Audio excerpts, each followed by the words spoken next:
मोठ्या पावसात गाडी कशी चालवायची. आणि मित्रांनो, मोठ्या पावसात गाडी चालवताना थोडंसं हार्ड असतं, रिस्क असतं. कारण पावसात खड्डे दिसत नाही, पाणी दिसत नाही, फॉग सारखं वातावरण तयार होतं काचेवर. अशा केसमध्ये आपल्याला AC ऑन करायचं आहे. AC ऑन करून पाहू शकता डिफॉगर साईडला मी AC सेट केला आहे, जेणेकरून फॉग साठणार नाहीत. वायपरचा स्पीड मी 3 वर ठेवलेला आहे. 3 म्हणजे हे बघा, स्लो झिमझिम पाऊस असेल, मीडियम, फास्ट केला कारण पाऊस खूप मोठा आहे. लक्षात ठेवा, नजर लांबपर्यंत ठेवायची तुम्हाला. सेकंड गिअर राहणार तुमचा. राईट घ्या. सिटी ड्रायव्हिंग करताय, मुव्हिंग ट्रॅफिक आहे, रिकामा रोड नाही आहे, त्यामुळे थर्ड फोर्थचा प्रयोग तर होणारच नाही. मॅडम पहिला गिअर घ्या, क्लच दाबून जोरात. असं ट्रॅफिक आलं की फर्स्ट गिअर यूज करायचे. चला रेस द्या पटपट, त्या रेस जोरात. लगेच कमी स्पीडमध्ये सेकंड टाकला. हे चुकते बघा तुमचं. मग अशी गाईड केलं तर आठवते का? येस, 15च्या स्पीडला सेकंड पडला. 15च्या स्पीडला नॉर्मली बाकीच्या गाड्यांना एक वेळ चालतं, पण गॅस CNG वाल्या गाडीला थोडा वेग द्यावा लागतो. पिकअप लगेच ढासळतो. आलं लक्षात? थोडं राईट घ्या. येस, अशा पावसात काळजी घ्या लर्निंग मित्रांनी. अशा पावसात प्रॅक्टिस करायचं नाहीये. थोडा पाऊस कमी झाला की प्रॅक्टिस चालू ठेवा. राईट घ्या मॅडम. पहिला गिअर क्लच दाबून, कारण खड्ड्यांचा अंदाज येत नाही. विशेष चेंबर तुटलेले असतात.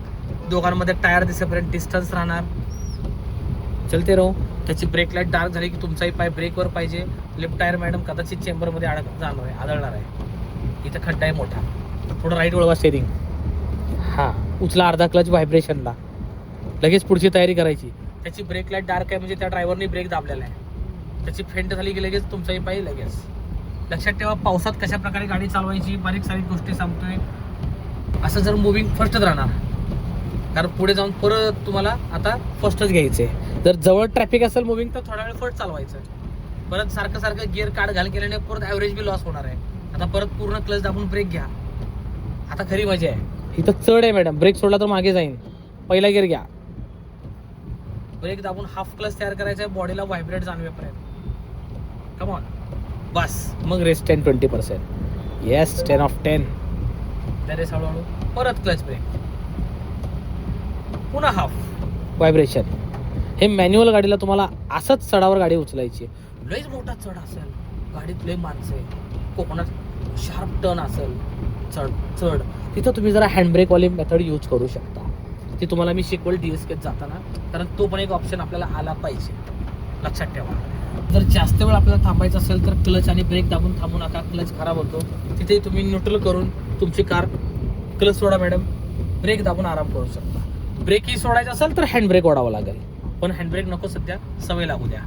लक्षात ठेवा, जास्तीत जास्त क्लचला रिलॅक्स ठेवायचं तुम्हाला. क्लचचा वापर कमी करा, क्लच खराब होतात.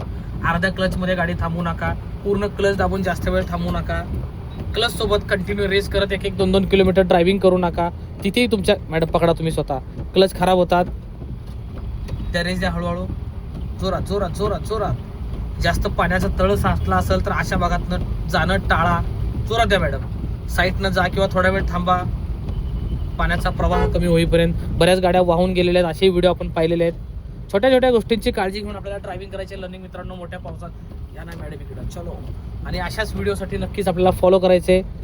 यूट्यूबला सबस्क्राईब करा, इंस्टा फेसबुक चेक करा, तिथे 2-3 हजार प्लस व्हिडिओ मी बनवले. Thank you so much. आणि गाडी शिकायची तर कॉल करा, सिंहगड रोड, धायरीगाव, पुणे.